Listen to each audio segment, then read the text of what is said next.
তুলা ৰাশি সাৱধান 18ৰ পৰা 22 এপ্ৰিল 2026 এইকেইটা দিন আপোনাৰ জীৱনত ডাঙৰ পৰিৱৰ্তন আনিব পাৰে। আপোনাৰ ভাগ্য আচৰিতভাৱে ঘূৰি যাবনে নে কি কোনো গুপ্ত সমস্যাই আপোনাৰ আগত প্ৰকাশ পাব। এই সপ্তাহত গ্ৰহ নক্ষত্ৰৰ অৱস্থা এনে সংকেত দিছে যে আপোনাৰ এটা সৰু সিদ্ধান্তই ডাঙৰ আপোনাৰ ভৱিষ্যত সম্পূৰ্ণ সলনি কৰিব পাৰে। টকা পইচাৰ ক্ষেত্ৰত হঠাৎ লাভো হ'ব পাৰে, কৰ্মজীৱনত নতুন সুযোগ আহিব পাৰে আৰু প্ৰেম জীৱনত কিবা আচৰিত ঘটনা ঘটিব পাৰে। কিন্তু মনত ৰাখিব, একেটা ভুল সিদ্ধান্তই ডাঙৰ ক্ষতি কৰিবও পাৰে। সেয়ে এই ভিডিঅ'টো শেষলৈকে চাই থাকক, কাৰণ মই আপোনালোকক ক'ম এই সপ্তাহৰ শুভ দিন, শুভ নম্বৰ আৰু বিশেষ উপায় যিয়ে আপোনাৰ ভাগ্য উজ্জ্বল কৰিব। বেছি পলম নকৰি আহক তেন্তে আৰম্ভ কৰোঁ। প্ৰথমতে আহিছোঁ ধন সম্পত্তি। তুলা ৰাশিৰ জাতক জাতিকা 18ৰ পৰা 22 এপ্ৰিল 2026 এই সপ্তাহটো ধন সম্পত্তিৰ ক্ষেত্ৰত মধ্যমীয়া ফল লৈ আহিছে। সপ্তাহৰ আৰম্ভণিতে অপ্ৰত্যাশিত খৰচ বৃদ্ধি পোৱাৰ সম্ভাৱনা আছে। ঘৰ সংসাৰ, পৰিয়াল বা দৈনন্দিন প্ৰয়োজনত আপোনাৰ বাজেট অলপ বিঘ্নিত হ'ব পাৰে, কিন্তু চিন্তা নকৰিব, এইটো অস্থায়ী অৱস্থা। সপ্তাহৰ মাজভাগত টকা পইচাৰ ক্ষেত্ৰত উন্নতি দেখা যাব। আগতে ৰৈ থকা ধন ঘূৰাই পোৱাৰ সম্ভাৱনা আছে বা ক'ৰবাত ৰৈ থকা পে'মেণ্ট আহি যাব পাৰে। চাকৰি কৰা লোকসকলৰ বাবে এই সময়ত ইনচেণ্টিভ, বোনাছ বা এক্সট্ৰা ইনকামৰ যোগ দেখা গৈছে। ব্যৱসায়ীসকলৰ বাবে এই সপ্তাহত অলপ সাৱধানতা অতি প্ৰয়োজন। নতুন ইনভেষ্ট কৰাৰ আগতে ভালকৈ চিন্তা ভাৱনা কৰক। বিশেষকৈ 18 আৰু 19 এপ্ৰিল তাৰিখে টকা পইচাৰ লেনদেনত সাৱধান থাকিব লাগিব। ভুল সিদ্ধান্তত ক্ষতি হ'ব পাৰে। সম্পত্তিৰ ক্ষেত্ৰত ঘৰ, মাটি কিনা বেচা কৰাৰ চিন্তা থাকিলে এই সপ্তাহত দ্ৰুত সিদ্ধান্ত লোৱাৰ পৰা বিৰত থাকক। অলপ অপেক্ষা কৰিলে ভাল ফল পাব।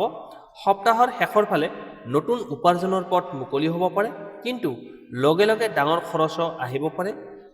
যদি আপুনি শ্বেয়াৰ মাৰ্কেট বা ৰিস্কি ইনভেষ্টমেণ্টত আছে, এই সপ্তাহত সৰু লাভতেই সন্তুষ্ট থাকক, বেছি ৰিস্ক নল'ব। মুঠতে ক'বলৈ গ'লে এই সপ্তাহত আপোনাক শিকাব ধন উপাৰ্জন কৰাতকৈ ধন সঠিকভাৱে ব্যৱহাৰ কৰাটো বেছি গুৰুত্বপূৰ্ণ। উপায়: শনিবাৰে সৰিয়হৰ তেলৰ চাকি জ্বলাই দৰিদ্ৰ লোকক কলা তিল দান কৰক, ধনৰ সমস্যাবোৰ কমি আহিব।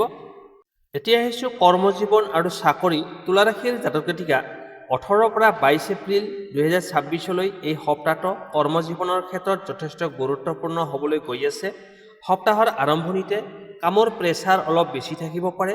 অফিচত নতুন দায়িত্ব বা নতুন কাম হাতত আহিব পাৰে, যাৰ বাবে আপুনি অলপ চিন্তিত বা প্ৰেছাৰত থাকিব পাৰে।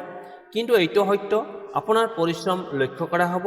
উচ্চ কৰ্তৃপক্ষ বা বছে আপোনাৰ কাম মনোযোগেৰে চাই আছে। সেয়ে এই সময়ত কৰা পৰিশ্ৰমে আগন্তুক সময়ত ডাঙৰ ফল দিব পাৰে। সপ্তাহৰ মাজভাগত পৰিস্থিতি আপোনাৰ পক্ষলৈ ঘূৰি যাবলৈ আৰম্ভ কৰিব। নতুন প্ৰজেক্ট, নতুন সুযোগ বা কোনো ডাঙৰ দায়িত্ব পাব পাৰে। চাকৰি কৰা লোকসকলৰ বাবে 20 এপ্ৰিলৰ পাছৰ সময়টো বিশেষ ভাল হ'ব। এই সময়ত প্ৰমোশ্যন বা পজিশ্যন উন্নতিৰ যোগ দেখা গৈছে। যদি আপুনি নতুন চাকৰি বিচাৰি আছে, তেন্তে এই সপ্তাহত ভাল খবৰ পোৱাৰ সম্ভাৱনা আছে। কোনো পুৰণি পৰিচয় বা কণ্ট্ৰাক্টৰ পৰা নতুন সুযোগ আহিব পাৰে। ব্যৱসায়ীসকলৰ বাবে সপ্তাহৰ আৰম্ভণি অলপ ধীৰ গতিৰ হ'ব পাৰে, কিন্তু মাজভাগত নতুন ক্লায়েণ্ট বা ডিল আহিব পাৰে। পাৰ্টনাৰশ্বিপত কাম কৰা লোকসকলৰ বাবে অলপ সাৱধানতাৰ প্ৰয়োজন। মতভেদ বা ভুল বুজাবুজি হ'ব পাৰে, সেয়া কথা বতৰাত ধৈৰ্য আৰু সংযম ৰাখক। ছাত্ৰ ছাত্ৰীসকলৰ বাবে এই সময়তো মনোযোগেৰে পঢ়াৰ মন অলপ ডাইভাৰ্ট হ'ব পাৰে, কিন্তু আপুনি যদি ফ'কাছ ৰাখিব পাৰে তেন্তে ভাল ফলাফল লাভ কৰিবলৈ সক্ষম হ'ব। গুৰুত্বপূৰ্ণ সাৱধানতা: অফিচ পলিটিক্সৰ পৰা দূৰত থাকক। কোনো লোকৰ কথাত আহি ভুল সিদ্ধান্ত নল'ব। মুঠতে এই সপ্তাহটো আপোনাক ধৈৰ্য, বুদ্ধিমত্তা আৰু পৰিশ্ৰমেৰে কৰ্মজীৱন আগবঢ়াৰ সুযোগ দিব। উপায়: বুধবাৰে গণেশজীক দুবৰি মোন আগবঢ়াওক। সেয়ে সেউজীয়া ৰঙৰ কিবা বস্তু এটা নিজৰ ওচৰত ৰাখক। কৰ্মজীৱনত বাধা বিঘিনি নাইকিয়া হ'ব। এতিয়া আহিছোঁ প্ৰেম আৰু দাম্পত্য জীৱন। প্ৰেম আৰু দাম্পত্য জীৱন তুলা ৰাশিৰ জাতক জাতিসকলৰ বাবে 18 পৰা 22 এপ্ৰিল 2026 এই সপ্তাহটো আপোনাৰ প্ৰেম আৰু দাম্পত্য জীৱনৰ বাবে যথেষ্ট গুৰুত্বপূৰ্ণ হ'ব পাৰে। সপ্তাহৰ আৰম্ভণিতে আপোনাৰ আৰু আপোনাৰ সংগীৰ মাজত অলপ ভুল বুজাবুজি বা নখ জোক হ'ব পাৰে। সৰু সৰু কথাক লৈ বেছি চিন্তা বা সন্দেহ জন্ম ল'ব পাৰে। এই সময়ত নিজৰ কথা সঁচাকৈয়ে সাৱধানে ক'ব লাগিব, কাৰণ এটা ভুল শব্দই ডাঙৰ সমস্যাৰ সৃষ্টি কৰিব পাৰে। কিন্তু মনত ৰাখিব, এইটো সময় পাৰ হৈ যোৱাৰ সময়, এইটো পাৰ হৈ যাব। যদি আপুনি ধৈৰ্য ধৰে তেন্তে সকলো ঠিক হৈ যাব। সপ্তাহৰ মাজভাগত প্ৰেম জীৱনত মিঠাচ ঘূৰি আহিবলৈ আৰম্ভ কৰিব। আপুনি আৰু আপোনাৰ সংগীৰ মাজত পুনৰ নিকটতা বৃদ্ধি পাব, মানে আপোনাৰ ওচৰ চাপি আহিব। এই সময়ত একেলগে সময় কটাৰ সুযোগ পাব, যিয়ে আপোনালোকৰ সম্পৰ্ক আৰু মজবুত কৰিব। যিসকল এতিয়াও ছিংগেল হৈ আছে তেওঁলোকৰ বাবে এই সপ্তাহটো বিশেষ হ'ব। কোনো নতুন মানুহৰ সৈতে চিনাকি হ'ব পাৰে, যি লাহে লাহে এটা গভীৰ সম্পৰ্কৰ ৰূপ ল'ব পাৰে। যিসকল বিয়াৰ কথা ভাবি আছে পৰিয়ালৰ পৰা ইতিবাচক সংকেত পাব পাৰে। কোনো আলোচনা আগবাঢ়িব পাৰে। কিন্তু এই সপ্তাহৰ এটা গুৰুত্বপূৰ্ণ কথা, কোনো তৃতীয় ব্যক্তিৰ হস্তক্ষেপত কোনো লোকৰ কথাত আহি আপুনি নিজৰ সম্পৰ্কত সন্দেহ নকৰিব। নিজৰ সংগীৰ ওপৰত বিশ্বাস ৰাখক, কাৰণ বিশ্বাসেই হৈছে শক্তিশালী সম্পৰ্কৰ মূল ভিত্তি। সপ্তাহৰ শেষৰ ফালে সম্পৰ্কত স্থিৰতা আৰু বুজাবুজি বৃদ্ধি পাব। আপুনি আপোনাৰ সংগীৰ সৈতে ভৱিষ্যত সম্পৰ্কে গুৰুত্বপূৰ্ণ আলোচনা কৰিব পাৰে। দাম্পত্য জীৱনৰ ক্ষেত্ৰত স্বামী স্ত্ৰীৰ মাজত সহযোগিতা আৰু বুজাবুজি বৃদ্ধি পাব। যদি আপুনি আগতে কিবা সমস্যা আছিল, এই সময়ত সেইবোৰ সমাধান হোৱাৰ যোগ আছে। মুঠতে ক'বলৈ গ'লে এই সপ্তাহত আপোনাক শিকাব প্ৰেমত ধৈৰ্য, বিশ্বাস আৰু বুজাবুজি অতি প্ৰয়োজনীয়।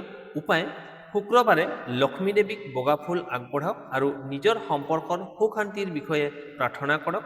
এতিয়া আহিছোঁ স্বাস্থ্য আৰু গুপ্ত শত্ৰু। তুলা ৰাশিৰ জাতক জাতিকাসকল, 18 পৰা 22 এপ্ৰিল 2026 এই সপ্তাহটো স্বাস্থ্য আৰু গুপ্ত শত্ৰুৰ ক্ষেত্ৰত অলপ সাৱধান হ'বলগীয়া সময়।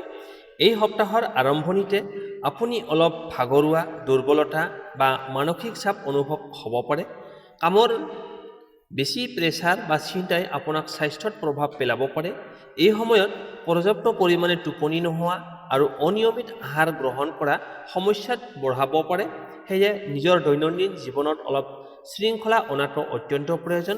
সপ্তাহৰ মাজভাগত স্বাস্থ্য অলপ উন্নত হ'বলৈ আৰম্ভ কৰিব, কিন্তু সম্পূৰ্ণ আৰাম পোৱা নাযায়। বিশেষকৈ পেটৰ সমস্যাৰ সম্ভাৱনা আছে। গেছ, এচিডিটি আপোনাক অসুবিধা দিব পাৰে। বাহিৰৰ খাদ্য কমকৈ খাওক আৰু ঘৰৰ সহজ পাতল আহাৰ গ্ৰহণ কৰক। মানসিক দিশত অভাৰ থিংকিং বা উদ্বেগ বাঢ়িব পাৰে। সৰু কথাটো বেছি চিন্তা কৰাৰ অভ্যাসে আপোনাক অস্থিৰ কৰি তুলিব পাৰে। ইয়াৰ পৰা বাচিবলৈ প্ৰতিদিনে আপুনি ধ্যান আৰু প্ৰাণায়াম কৰক। যিসকল আগতেই কিবা ৰোগত ভুগি আছে তেওঁলোকে এই সপ্তাহত নিজৰ চিকিৎসাত অলপ অৱহেলা নকৰিব। গুপ্ত শত্ৰুৰ দিশত ক'বলৈ গ'লে সাৱধানতা। এই সপ্তাহত আপোনাৰ চাৰিওফালে কিছুমান লোক থাকিব পাৰে, যিয়ে আপোনাৰ উন্নতি দেখি সন্তুষ্ট নহয়। তেওঁলোকে সৰু সৰু কথালৈ আপোনাৰ কামত বাধা দিবলৈ চেষ্টা কৰিব পাৰে। অফিচ বা ব্যৱসায়ত গোপনে আপোনাৰ বিৰুদ্ধে কথা কোৱা লোক থাকিব পাৰে।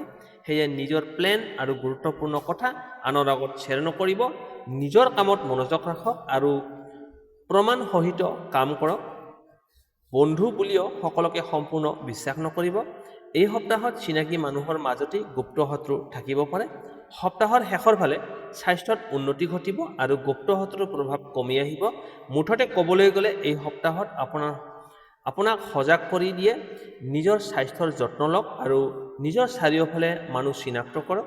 উপায়: শনিবাৰে সৰিয়হৰ তেলৰ চাকি জ্বলাওক, হনুমানজীক স্মৰণ কৰক, লগতে ক'লা তিল দান কৰক। গুপ্ত শত্ৰুৰ প্ৰভাৱ কমি যাব। এতিয়া আহিছোঁ আপোনাৰ বাবে লৈ শুভ তাৰিখ, শুভ সংখ্যা, শুভ ৰং আৰু প্ৰতিকাৰ। শুভ তাৰিখ মানে লাকি ডেটছ: 19 এপ্ৰিল, 21 এপ্ৰিল আৰু 22 এপ্ৰিল। এই দিনবোৰত নতুন কাম আৰম্ভ কৰা, টকা পইচাৰ লগত জড়িত সিদ্ধান্ত লোৱা বা সম্পৰ্কৰ গুৰুত্বপূৰ্ণ কথা আগবঢ়োৱা আপোনাৰ বাবে লাভজনক হ'ব। লাকি সংখ্যা মানে লাকি নাম্বাৰ, শুভ সংখ্যা 2, 6 আৰু 9। এই সংখ্যাবোৰ মোবাইল নম্বৰ, যান বাহন বা গুৰুত্বপূৰ্ণ কামত ব্যৱহাৰ কৰিলে ভাগ্য আপোনাৰ পক্ষত থাকিব পাৰে। লাকি কালাৰ মানে শুভ ৰং বগা মানে হোৱাইট আৰু গোলাপী পিংক। এই ৰংবোৰ এই সপ্তাহত পৰিধান কৰিলে বা ব্যৱহাৰ কৰিলে আপোনাৰ মন শান্ত থাকিব আৰু পজিটিভ শক্তি বৃদ্ধি পাব। এতিয়া আহিছোঁ প্ৰতিকাৰ নে ৰেমেডি। শুক্ৰবাৰে লক্ষ্মী দেৱীক বগা ফুল আগবঢ়াওক আৰু টকা পইচাৰ উন্নতিৰ বাবে প্ৰাৰ্থনা কৰক। শনিবাৰে সৰিয়হৰ তেলৰ চাকি জ্বলাই দৰিদ্ৰ ব্যক্তিক কলা তিল বা মাটিমাহ দান কৰক। লগতে প্ৰতিদিনে সৰুকৈ হ'লেও ওম শ্ৰী নম মন্ত্ৰটো জপ কৰিব। টকা পইচা সুখ শান্তি লাভ হ'ব। মুঠতে ক'বলৈ গ'লে এই সপ্তাহত সঠিক সময়ত সঠিক সিদ্ধান্ত ল'লে আপোনাৰ ভাগ্য বহুত উন্নত হ'ব পাৰে।